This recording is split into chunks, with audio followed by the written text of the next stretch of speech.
A very important point is about socialization, right? I mean, in this really crazy year, technology, be it messenger apps, be it social apps, be it internet, was the only way we interacted with other humans because we had to maintain physical distance.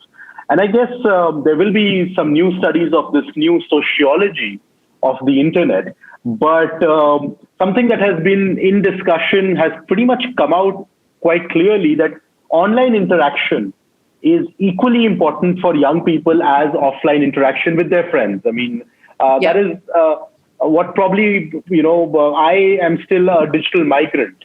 But for digital natives, I think, and even for their parents, they must have realized that in this year, how important it was to, WhatsApp your friend and chat with them on Facebook and Snapchat and stuff like that. What are your thoughts about this? I mean, socializing online, is it the same? Is it different, positive, negative?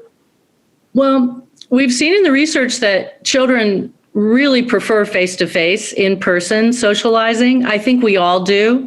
And I think for some odd reason, we adults are afraid that somehow online or digital is going to replace in-person socializing. And I don't think that'll ever be the case. Just right now, during a time when we're locking down and quarantining, and hopefully that will change soon, it is in a lot of ways replacing kids' in-person time together.